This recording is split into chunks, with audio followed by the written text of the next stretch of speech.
वर्णवादी ग्रंथ, वर्णवादी कहानियां सिलेबसों से गायब होने चाहिए यूनिवर्सिटियों से।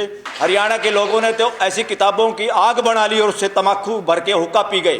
तो ये करने की जरूरत है। जिस किताब में मानव में भेद बताया वो सारी किताबें अमानवीय है। ये बदमाशी के अड्डे हैं, लगातार आपको गुलाम बनाने के अड्डे हैं। ऐसे अड्डों से बचो और खुल के बोलने की जरूरत है, डरने की जरूरत नहीं है। कोई आस्था वास्ता का कोई केस इसमें नहीं चल सकता। देश के करोड़ों लोगों को मरने के लिए कुंभ में इकट्ठा करते हैं।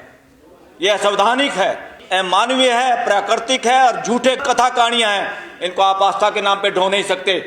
ये आस्था आस्था करके आप गुलामी की चादर कब तक ओढ़े रहेंगे।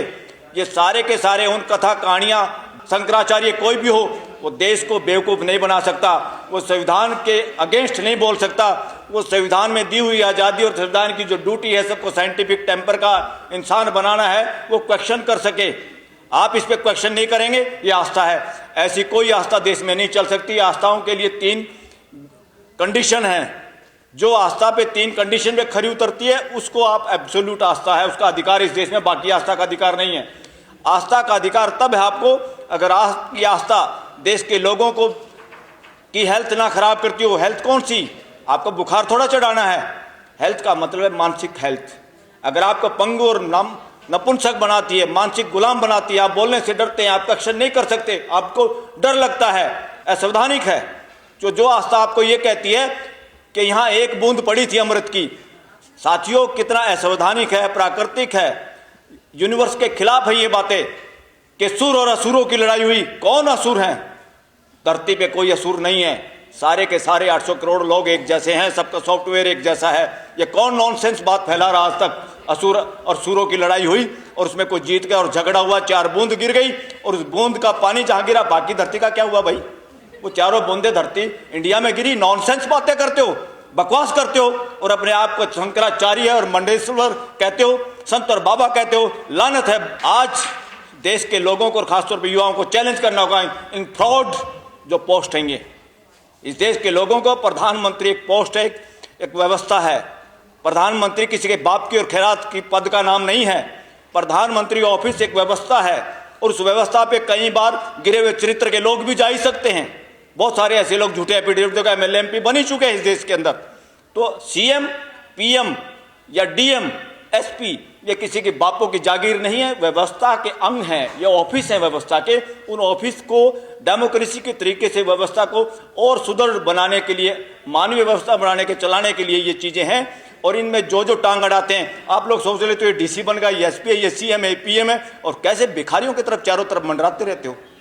आपकी व्यवस्था आपने खड़ी की है और आप ऐसे भूख, और ये इस देश के अलावा बाकी देशों में कमजोर हो गई है। दुनिया के गिरजाघर खाली पड़े, नीलाम हो रहे हैं और हमारे यहाँ मंदिर पे मंदिर बने जा रहे हैं, मस्जिदें बनी जा रही हैं, झगड़े हो रहे हैं। अगर पूरी दुनिया एक है, पूरी दुनिया सृष्टि का मूल मंत्र एक है, तो मंदिर को तोड़ के मस्जिद बनाओ, मस्जिद तोड़ के मंदिर बनाओ। ये क्या ड्रामेबाजी है? कौन है ये लोग? ये सौदागर हैं, व्यापारी लोग हैं, धंधा चला रहे हैं, कोई भी है। और साथियों इस देश में वर्णवादियों के लिए शासन व्यवस्था चल रही है, लोकतंत्र नहीं चल रहा देश के अंदर। और आप लोग क्या किससे मांगते रहते हो? इतना नपुंसक बना दिया आप लोगों को और हमारे को कि हम सोचते हैं जो कुछ कर रहा है भगवान कर रहा है। दिस इज नॉनसेंस साथियों, अनसाइंटिफिक है। अस्तित्व में कोई ऐसी पावर नहीं है जो लोगों के साथ भेदभाव करती है। जो भी भेदभाव है मानव करता है, मानव द्वारा होता है, मानव के लिए करता है। अस्तित्व में कोई ऐसी शक्ति नहीं है जो आपको दे देगा घर बैठे बैठे। आदमी को छोड़ के किसी को इन चक्रों में पड़ने की जरूरत नहीं है। आदमी ही है जिसको समझ के करना होता, बाकी किसी को ना गॉड ढूंढने की जरूरत, ना मंदिर मस्जिद जाने की जरूरत है। ये हमारी व्यवस्था है और हमें भाईचारा बढ़ाने के लिए, और देश के संविधान का एक ही मूल मंत्र है, आपका कानून, आपकी व्यवस्था, आपकी रिजर्वेशन पॉलिसी, आपका कुछ भी अगर उससे भाईचारा, बंधुत्व अगर नहीं बढ़ता, तो यही एक मूल मंत्र आम आदमी पहचान सकता है कि देश में डेमोक्रेसी है कि नहीं है, शासन चल रहा है। भाईचारा कम हो रहा है तो शासन चल रहा है। राजा बदमाशी कर सकता है, किसी एक के साथ प्यार और दूसरे के साथ दुलार अपनी सत्ता बढ़ाने के लिए। घर का बाप, घर का दादा अपने बच्चों के साथ, माँ बाप अपने बच्चों के साथ भेद कर ही नहीं सकता। वो व्यवस्था होती है, ये शासन व्यवस्था नहीं है। ये तानाशाही चल रही है देश के अंदर। वर्णवादी ग्रंथ, वर्णवादी कहानियां सिलेबसों से गायब होने चाहिए यूनिवर्सिटियों से। हरियाणा के लोगों ने तो ऐसी किताबों की आग बना ली और उससे तमाकू भर के हुक्का पी गए। तो ये करने की जरूरत है। जिस किताब में मानव में भेद बताया वो सारी किताबें अमानवीय है। ये बदमाशी के अड्डे हैं, लगातार आपको गुलाम बनाने के अड्डे हैं। ऐसे अड्डों से बचो और खुल के बोलने की जरूरत है, डरने की जरूरत नहीं है। कोई आस्था वास्ता का कोई केस इसमें नहीं चल सकता, क्योंकि 3 guarantee: public health, public order, public morality. Public morality क्या? जनता जब सारी की सारी उस बात को समझती है, जानती है सूरज इधर निकलता है और कोई कहे सूरज नहीं निकलता, धरती घूमती है, और मूर्खता इन्होंने की थी पादरी फादर लोगों ने, ठेकेदार थे जो ईसाई धर्म के, कि धरती नहीं घूमती, और गैलीलियो को सजा सुना दी, सजाए मौत। हमारे जैसे लोग थे कुछ साथी, कहा इन मूर्खों से कहाँ लड़ाई लड़ते हो, बचे रहे तो ज़्यादा काम कर पाओगे, नहीं तो सूली कितने लोग चढ़ गए यहाँ पर। तो उसने कहा भाई मेरी गलती होगी, तुम्हारी ग्रंथ ये जैसे भी बाइबल कहती है ऐसे हो रहा है, धरती नहीं घूम रही। क्या धरती घूमने से हटी? ना धरती घूमने से हटी, ना आज हटी, मगर उस फार्मूले को मानने से हमने कितने साइंटिफिक चीज़ें बनाई और कितनी तरक्की की। इसलिए साथियों, पब्लिक मोरालिटी ये है, जनता जिन चीज़ों को जानती है उसके खिलाफ अगर कोई सो कॉल्ड रिलीजियस ग्रंथ, ये रिलीजियस ग्रंथ नहीं है, धार्मिक ग्रंथ होते सच्चाई पे आधारित, ये सांप्रदायिक ग्रंथ हैं, झूठे हैं, कथा कहानियों से बचो। इस देश में आज़ादी के बाद एक संविधान बना, संविधान के हिसाब से देश में मानवीय व्यवस्था स्थापित होना जरूरी था। मानवीय व्यवस्था स्थापित होने के लिए संविधान है, न कि शासन स्थापित होने के लिए। आज जो भी सरकारें चल रही हैं, जिस तरह का एटीट्यूड है, वो एटीट्यूड व्यवस्था का नहीं है, शासन मानसिकता का है। शासन मानसिकता राजशाही में होती है, तानाशाही में होती है, व्यक्तिवाद में होती है, डेमोक्रेसी में नहीं होती, और ना डेमोक्रेसी में चल सकती। मगर डेमोक्रेसी के नाम पे देश में शासन व्यवस्था है।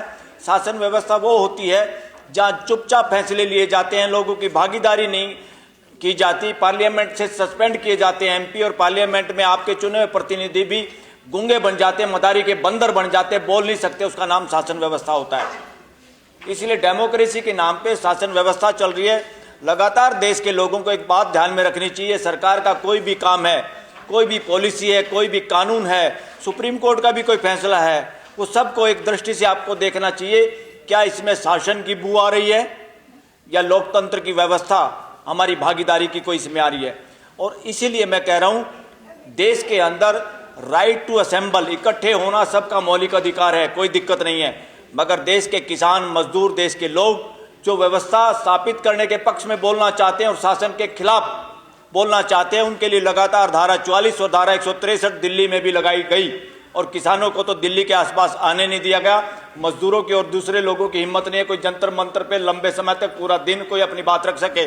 और उसमें क्या है, परमिशन की जरूरत है। कौन है परमिशन देने वाले बदमाश? जिनका नाम एग्जीक्यूटिव मैजिस्ट्रेट है हमारे कानून में। वो अंग्रेजों ने बनाया था। क्यों बनाया था वो कानून? ताकि जब भी कोई बोलना शुरू करे, अपने गुलाम बंदर से उनको नकेल कसवा दी जाए और लोगों को बोलने नहीं दिया जाए, लोगों को इकट्ठे ना होने दिया जाए। ये कानून असंवैधानिक, उस संविधान के लोगों ने भी आज तक किसी ने ध्यान ही नहीं दिया, और धारा 44 से आज 163 के रूप में उसी को आज बरकरार है। ये शासन का षड्यंत्र है, ये डेमोक्रेसी के खिलाफ है। फ्यूचर में ये खत्म होनी होगी।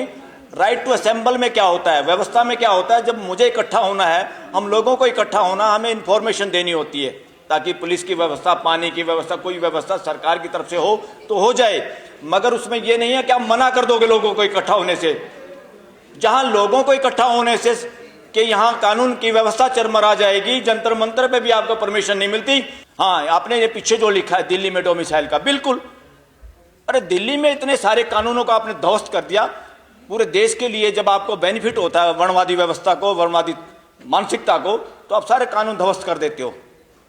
दिल्ली है आपके, हमारा ग्लोबल एक तरह से इंडिया का विलेज है, एक स्टेट ऐसा, यहाँ वो सारे के सारे धराशायी के पूरे देश के लोग, ओबीसी, एससी, एसटीओ की तो रिजर्वेशन ही नहीं यहाँ पर, जबकि एसटी बहुत सारे लोग रहते हैं यहाँ पे। अब उनकी रूटें वहाँ से कट गई हैं, यहाँ नौकरी करने के चक्कर में आए थे, यहाँ बस गए, तो उनकी जो भी हक बनता है एज पर कॉन्स्टिट्यूशन वो मिलना चाहिए। ये डोमिसाइल की नॉनसेंस जो सिचुएशन अभी चल रही है दिल्ली में, ये तुरंत खत्म होनी चाहिए साथियों।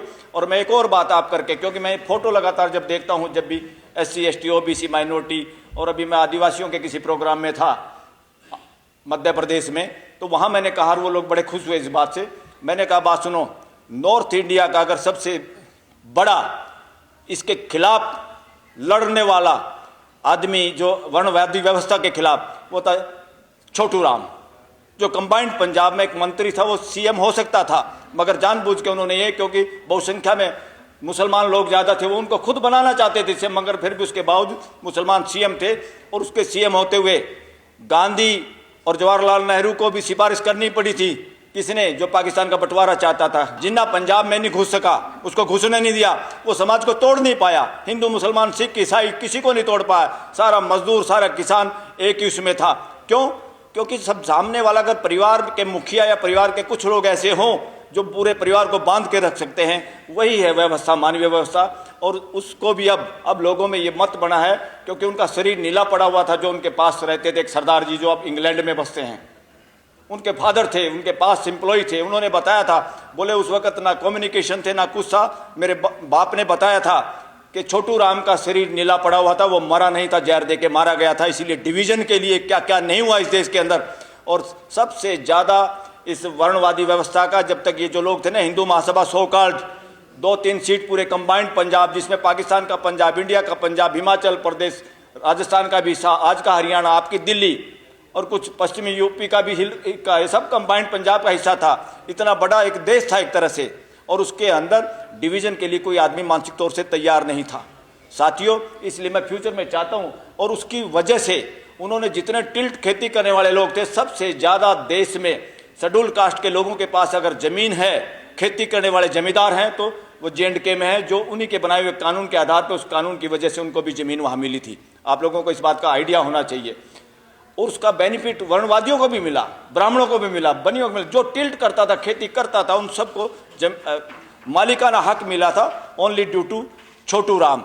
तो छोटू राम जैसा वो भी एक ओबीसी का चेहरा है इस देश के अंदर, और उस ओबीसी का जो माइनॉरिटी के साथ हैं, जो डिविजिव फोर्सों के खिलाफ लड़े, और उस फोर्स के खिलाफ लड़ते लड़ते जिनकी शहादत हुई, और समाज को पता ही नहीं था कि जहर दे के मारा गया है। आज जब उसके सबूत सामने आ रहे हैं, तो ये स्टोरी इस देश की है। देश में आदमी की पहचान नहीं हुई।